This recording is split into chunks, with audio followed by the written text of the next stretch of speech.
Hello students, आज से YouTube के इस वीडियो में मैं स्टार्ट कर रहा हूँ डिफरेंशियल ज्योमेट्री। तो डिफरेंशियल ज्योमेट्री आपका पूरा पेपर मैं कवर कराऊंगा। तो छोटे छोटे लेक्चर्स रहेंगे जिनसे आपका पूरा सिलेबस कवर होगा। तो देखिए, सबसे पहले हम लोग जानते हैं डिफरेंशियल ज्योमेट्री, जिसको हम लोग शार्ट में कहते हैं डीजी, डिफरेंशियल ज्योमेट्री। आज की जो क्लास है, आज का जो लेक्चर रहेगा, ये इंट्रोडक्टरी रहेगा और फिलहाल सिलेबस को भी हम रिलेट करेंगे। तो डिफरेंशियल ज्योमेट्री हम लोग साथ में इसको डीजी कहते हैं। तो जैसा कि नाम है डिफरेंशियल ज्योमेट्री, एकदम बिल्कुल डेफिनेशन भी एकदम ऐसे ही है कि जो है ज्योमेट्री की जो branch, the branch of geometry which is treated with the help of differential calculus. Means हम ऐसे कह सकते हैं कि डिफरेंशियल ज्योमेट्री का वह ब्रांच होती है जिसमें हम स्टडी करते हैं कर्व की सरफेस की, किसकी हेल्प से? डिफरेंशियल कैलकुलस की हेल्प से। आप इसमें देखेंगे जितने भी डेरिवेशन रहेंगे उसमें कहीं ना कहीं डायरेक्ट इनडायरेक्ट रूप से जो है डिफरेंशिएशन का यूज जरूर हुआ रहेगा। तो इसी बेस पे नाम रखा गया differential geometry, means the branch of geometry which is studied with the help of differential calculus. बस एक लाइन में डेफिनेशन है। अब हम लोग जानते हैं डिफरेंशियल ज्योमेट्री, देखिए दो पार्ट में डिवाइड है। पहला जो इसका पार्ट होता है वो होता है local DG, local differential geometry, और जो दूसरा पार्ट है उसका नाम है ग्लोबल डीजी। अब हमको पढ़ना, तो हम लोगों को सिलेबस में जो पढ़ना है वो लोकल डीजी है, ग्लोबल डीजी तो पढ़ना ही नहीं रहता है, कि फिर भी डेफिनेशन हम लोग जान लेते हैं। लोकल डीजी में होता क्या है कि कर्व या सरफेस के की कोई भी प्रॉपर्टी किसी पॉइंट के नेबरहुड में जो है वो स्टडी की जाती है। जैसे हम लोग ज्योमेट्री में पढ़ते हैं कि किसी पॉइंट की पोजीशन अगर देखनी है तो हम एक फिक्स ओरिजिन के रेस्पेक्ट में बोलते हैं, तो वो पार्ट जो होता है वो स्टडी होता है लोकल डीजी में। और ग्लोबल डीजी में क्या होता है? एज ए होल, माने वो किसी के रेस्पेक्ट में नहीं होता है, तो वो आता है ग्लोबल डीजी के अंडर में। यानी कि लोकल डीजी की जो डेफिनेशन होगी, इसमें हम केवल इतना बोलेंगे, in this part of DG the properties of surface और curve is studied with respect to a point, with respect to a fix point, ये होता है। एंड ग्लोबल डीजी की डेफिनेशन ये होती है कि in this part of differential geometry we study the property of curve and surface as a whole, not with respect to any point, ये होता है। तो ये बस छोटी सी डेफिनेशन थी। अब हम लोग आते हैं इसके सिलेबस पर। ये तो डीजी का केवल इंट्रोडक्शन था। देखिए, सिलेबस में डीजी में दो पार्ट है। एक पार्ट आता है कर्व इन स्पेस का, या जिसको हम लोग कहते हैं स्पेस कर्व। अब इस कर्व इन स्पेस या स्पेस कर्व के अंडर में आपके लगभग 4 से 5 चैप्टर आते हैं, जिसमें आप एक स्पेस कर्व पढ़ेंगे, अगला चैप्टर नॉर्मल कर्वेचर टार्सन पढ़ेंगे, उसके बाद helix and spherical curvature, fundamental form, ऐसे डायरेक्शन ऑन सरफेस, ऐसे हम लोग पढ़ेंगे। उसके बाद स्टार्ट होगा और डायरेक्शन ऑन सरफेस और फंडामेंटल फॉर्म तो सरफेस थ्योरी में आ जाता है। इसमें बेसिकली आप केवल 3 चैप्टर कह सकते हैं। पहला है स्पेस कर्व, दूसरा है नॉर्मल कर्वेचर एंड टार्सन, तीसरा है हेलिक्स, क्योंकि उसके बाद सरफेस शुरू हो जाता है, जिसमें सरफेस, कर्व सरफेस, और उसके बाद जो है fundamental form, direction on surface, तब जाकर ये पूरा पेपर कंप्लीट होता है। तो आज से हम लोग जो स्टार्टिंग कर रहे हैं वो है स्पेस कर्व की। मतलब कई सारी बुक में चैप्टर का नाम है स्पेस कर्व, कहीं कहीं कर्व इन स्पेस, दोनों बात देखिए। तो स्पेस, अभी तक हम लोग जो कर पढ़ते थे प्लेन कर पढ़े हैं, तो अब स्पेस कर पढ़ना है। तो सबसे पहले बात अगर डेफिनेशन की करें तो स्पेस कर्व की डेफिनेशन क्या होती है? तो डेफिनेशन तो आपको स्पेस कर्व की तब पता होगी जब आपको कर्व की डेफिनेशन पता होगी। तो कर्व की जो डेफिनेशन होती है, देखिए पहले हम समझते हैं कि स्पेस कर्व की डेफिनेशन क्या होती है। तो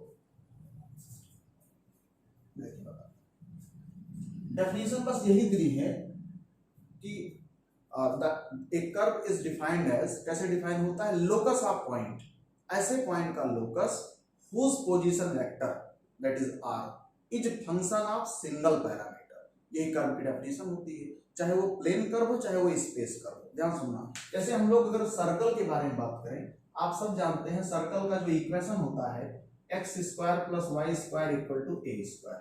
अगर ये तो कार्टेशियन है, अगर हम इसका पैरामीट्रिक इक्वेशन लिखें तो इसका पैरामीट्रिक इक्वेशन हो जाएगा x equal to a cos t और y equal to a sin t, ये पैरामीट्रिक इक्वेशन होता है। और अगर सर्कल के किसी पॉइंट का पोजीशन वेक्टर लिखा जाए तो जो r होगा वो क्या हो जाएगा, a cos t i cap plus a sin t j cap. चूंकि ये प्लेन कर्व होता है इसलिए इसमें k तो रहेगा नहीं, तो ये क्या है, ये देखिए जो डेफिनेशन मैंने बोला वही चीज फिर यहाँ लिखी है कि curve is defined as locus of point whose position vector that is r is function of single parameter। इस समय ये किसका फंक्शन है, ये फंक्शन है t का, r इक्वल टू rt। ये प्लेन कर्व की डेफिनेशन हो गई। अब स्पेस कर्व में कुछ नया थोड़ा आ जाएगा, बस जहां आपका x और y है वहां पर एक इंडेक्स और बढ़ेगी, वहां पर z आ जाएगा। तो space curve is defined as the locus of point whose position vector, उस पॉइंट का position vector is function of single parameter. Single parameter का फंक्शन होता है। और जैसे हम ऐसे लिख सकते हैं r इक्वल टू, हम इसको rt लिखें या हम इसको r इक्वल टू ru लिखें। ये पहली क्लास है तो हम केवल आपको इसमें इंट्रोडक्शन इसके बारे में दे रहे हैं। इसका ये मतलब हुआ कि जैसे अगर किसी पॉइंट का पोजीशन वेक्टर आप लिखते हैं x i cap y j cap और z k कैप, तो यहाँ पे जो x होता है ये भी t का फंक्शन होगा, y भी t का फंक्शन होगा और ये z भी t का ही फंक्शन होगा। अब ऐसा जरूर नहीं कि t ही रहे, तो कुछ भी पैरामीटर हो सकता है। तो ये जो इस समय लिखा, देखो ध्यान सुनो, ये जो लिखा गया है ये वेक्टर रिप्रेजेंटेशन है और ये जो ये लिखा गया है ये पैरामीट्रिक फॉर्म है। ये कर्व का ये पैरामीट्रिक फॉर्म है और ये कर्व का वेक्टर रिप्रेजेंटेशन है। तो ये होता है स्पेस कर्व की डेफिनेशन। स्पेस कर्व की डेफिनेशन बस केवल इतनी हुई कि एक curve in space of 3 dimension is defined as locus of point whose position vector is function of single parameter, suppose that t i r u कहीं कहीं t कहीं कहीं u। यानी कि अगर हम इसको ऐसा लिखते हैं तो ये जो आपके सामने है ये सिंगल पैरामीटर फंक्शन है, ये इन्हीं को बोलते हैं पैरामीट्रिक इक्वेशन। जहां जो t होता है ये आपका रियल वैल्यू पैरामीटर होता है। t की रेंज होती है, आपको दी रहेगी कि t कहां से कहां तक वैरी कर रहा है। अब अगला जो पॉइंट आता है वो ये है कि अगर ये कर्व, देखिए कर्व दो तरीके के होते हैं। कर्व जो होता है वो दो तरीके, एक होता है प्लेन कर्व और दूसरा होता है स्पेस कर्व। पहला है प्लेन कर्व, दूसरा है स्पेस कर्व। अब ये स्पेस प्लेन कर्व क्या होता है, सिंपल से जिसे लिखा है वो बता ही रहा है कि जो प्लेन जो कर्व कंप्लीटली किसी प्लेन में लाई करता है, जैसे सर्कल हो गया, एलिप्स हो गया, हाइपरबोला हो गया, लाइन हो गया, ये सारे के सारे कर्व क्या है, प्लेन कर्व, क्योंकि ये कंप्लीटली किसी प्लेन में लाई करते हैं। लेकिन अगर कोई कर्व प्लेन में लाई ना करे, जैसे बात आती है, जैसे स्फीयर आप कल्पना करिए, स्फीयर के सरफेस पे अगर हम कोई कर्व ड्रॉ करते हैं या सिलेंडर के सरफेस पे कोई कर्व अगर ड्रॉ करें तो वो चूंकि स्फीयर ही प्लेन नहीं है तो जाहिर सी बात है कर्व जो है वो प्लेन में लाई नहीं करेगा। In that condition the curve is said to be, उसका नाम होता है स्क्यू ट्विस्टेड कर्व बोलते हैं या उसको टार्टुअस कर्व बोलते हैं या स्पेस कर्व भी आप कह सकते हैं। तो स्क्यू ट्विस्टेड बोलते हैं, एक नाम तो ये है, एक नाम और भी है, इसको टार्टुअस कर्व भी कहते हैं। ये होगा एग्जाम्पल भी मैंने आपको बताया, जैसे कि सरफेस, अगर स्फीयर के सरफेस पे कर्व ड्रा किया जाए या सिलेंडर के सरफेस पे कर्व ड्रा किया जाए तो सारे कर्व क्या हो जाएंगे, वो स्पेस में लाई करेंगे, ना कि वो किसी प्लेन में। तो ये हो गई। अब कर्व की एक डेफिनेशन और होती है, ये सब मैं आपको लिख करके भी मैटर दूंगा इसका, फिलहाल आज केवल इंट्रोडक्शन। अगला जो पॉइंट है वो आता है कर्व की क्या ये इतनी डेफिनेशन है। देखो कर्व को एक तरीके से और भी बताया जाता है। आप सब जानते हैं कि दो, जैसे याद करो कि दो प्लेन एक दूसरे को जहां काटते हैं वहां एक लाइन आपको मिलती है, लाइन इज ए कर्व। भले लाइन प्लेन कर्व है तो क्या वो एक कर्व है। तो दो सरफेस का इंटरसेक्शन भी एक कर्व रिप्रेजेंट करता है। कर्व की देखिए दो तीन डेफिनेशन आपको बताएगी। एक तो ये फॉर्म बताया गया वेक्टर फॉर्म, r बराबर rt या r बराबर ru, ये वेक्टर रिप्रेजेंटेशन होता है, ये पैरामीट्रिक होता है। एक मैं आपको बता रहा हूं कि दो सरफेस का इंटरसेक्शन। अब आप जानते हैं अगर बात हम सरफेस की करें तो सरफेस हम कैसे लिखते हैं, इसको केवल आप लोग समझिए। नेक्स्ट जो है लेक्चर में ये सब मैं आपको एक एक हेडिंग बताता जाऊंगा और इसको लिखाता जाऊंगा कैसे होता है।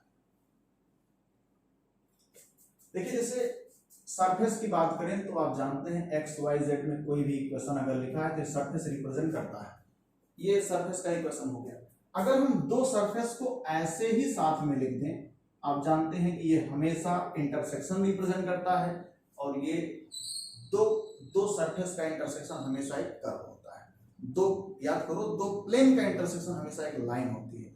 अगर एक, आपको कई सारा एग्जांपल बता देता हूं, जैसे एक स्फीयर है, स्फीयर एक सरफेस है, अगर आप इसको किसी प्लेन से कट करते हैं, प्लेन भी एक सरफेस है, तो आपको इन पॉइंट ऑफ इंटरसेक्शन से होकर जाने वाला एक कर्व मिलता है जो कि सर्कल होता है। तो यहाँ भी आपको एग्जांपल मिल गया कि दो सरफेस का इंटरसेक्शन एक हमेशा एक कर्व होता है। तो ये जो आपके सामने लिखा है ये भी एक कर्व का इक्वेशन लिखा है। अब एक छोटी सी बात आती है कि अभी थोड़ी देर पहले तो आपको ये बताया गया x equal to x t, y equal to y t, z equal to z t, ये बताया गया पैरामीट्रिक फॉर्म। ये curve as a intersection of two surfaces बताया जा रहा है। तो क्या दोनों कुछ रिलेटेड हैं एक दूसरे से कि नहीं? तो हैं। बात ये है कि इस फॉर्म से हम इस फॉर्म को निकाल सकते हैं। ये निकालने के लिए नहीं आता है, लेकिन चूंकि इंट्रोडक्टरी क्लासेस से आपको बताया जा रहा है, देखिए समझने की थोड़ा सा जरूरत है। जैसे हमने एक कर्व का पैरामीट्रिक इक्वेशन लिखा, suppose that x equal to मान लिख दिया t plus 1, y equal to मान लो मैंने t स्क्वायर लिख दिया, और z equal to t cube लिख दिया, यानी पैरामीटर t। अब अभी आप देखेंगे इन तीनों की हेल्प से मैं t को एलिमिनेट करके ऐसे दो इक्वेशन निकाल दूंगा, यानी कि जो ये रिप्रेजेंट करेगा वही वो भी करेगा, बस फर्क यह है कि फॉर्म चेंज हो जाएगा।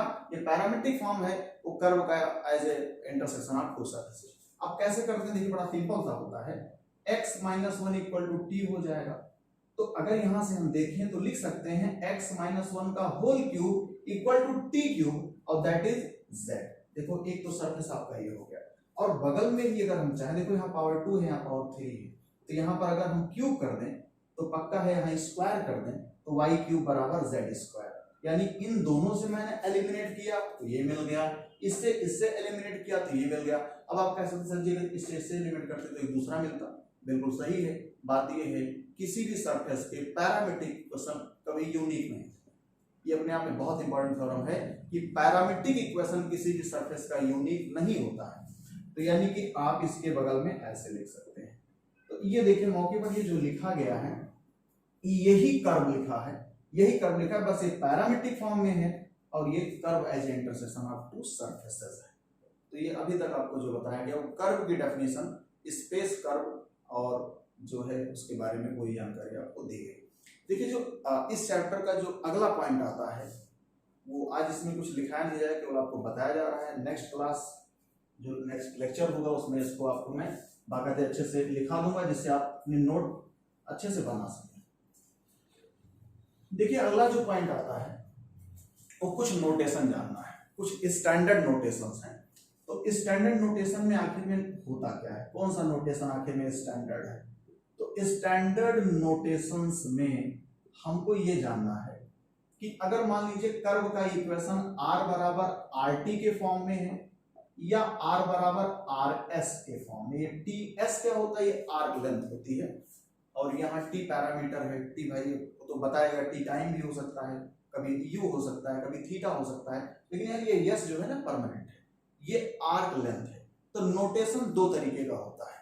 अगर हमारे पास कोई भी इक्वेशन s में है और हम उसका डिफरेंशिएशन करेंगे, मान लीजिए r इक्वल टू rs के फॉर्म में है, तो अगर हम उसका डिफरेंशिएशन करेंगे माने कि dr ds निकालेंगे, तो ये हमेशा फिक्स है, ये हमेशा डैश से ही डिनोट किया जाएगा।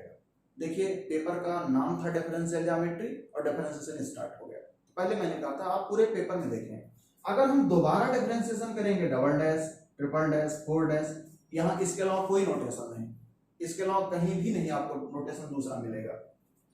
अगर यही डिफरेंशिएशन t के रेस्पेक्ट में होता तो हम इसको डिनोट करते किससे, डॉट से, डबल डॉट से, ट्रिपल डॉट से, ऐसे हम लोग इसको डिनोट करते हैं। चाहे t के रेस्पेक्ट में करें, चाहे u के, चाहे थीटा के, चाहे फाई के, हमेशा डॉट ही रहेगा। लेकिन अगर s के रेस्पेक्ट में करेंगे तो परमानेंट वो डैश रहेगा।